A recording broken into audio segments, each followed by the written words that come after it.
Alright, what's up everyone? Welcome to another episode of the Strength Classroom. About to bang out a couple of videos before I hit out my workout. So, I'm going to talk about, this is recent events. Larry Wheel's training partner, Ryan Crowley, I believe that's his name, tore his pec. Now, I'm not just going to go on and talk about what my thoughts are on this, what he was doing right, what he was doing wrong, blah, blah, blah, blah, blah, what a bunch of other channels are doing, okay? What can we learn from this? Now, I have always said, on your heaviest exercises, full range of motion must be used. Why is that? We just saw. Now, he's obviously huge, massive bodybuilder, obviously knows what he's doing. But this is why you should not emulate the pros. This was just a freak accident. This is what I believe happened. You could tell by his range of motion throughout all the reps that he's never used to touching his chest to keep full tension on the muscles. However, once you are dealing with weights that you have never used before, the bottom end range of your pecs and your pec tendons have never experienced that type of workload.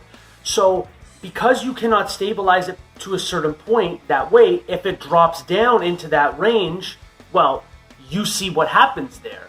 Disaster strikes, and just the sound it made, it was disgusting. I don't like watching muscle tears. That was one of the worst ones I've ever seen in my life. Apparently it ripped right off the bone. I'm not showing it in this video. You can go find it yourself if you are that type of person that likes watching those squeamish things. So for example, with the squats, why would you not squat all the way to depth with all your sets, but then when you max out, you're going to then go ass to grass? That's just asking for injury because your muscles have never had that type of workload placed on them. And that's what happened here. So a lot of people say they like not touching their chest on certain pressing movements, but I feel you should just go to the end range that your mobility allows you. So how do you help this? By actively rowing down the bar to your chest, stretching out the chest fully, and that lets your whole range of motion get stronger.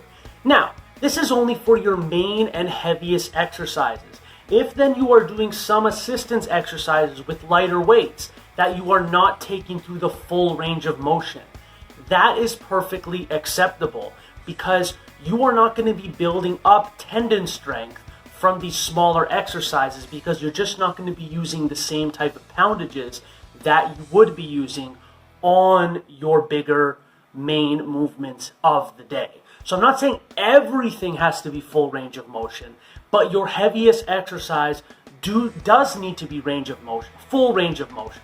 But your heaviest exercises does need to be full range of motion so that it is strengthening the entire range of motion.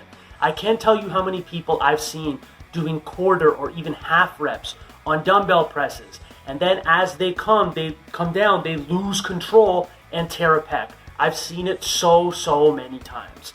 On your heaviest exercises, use full range of motion. So, if you like this video, please click that like button, subscribe to my channel if you haven't already, share the videos with friends if you think they'll like them as well. If you have a question for me, drop them in the comments, and as always, class is dismissed.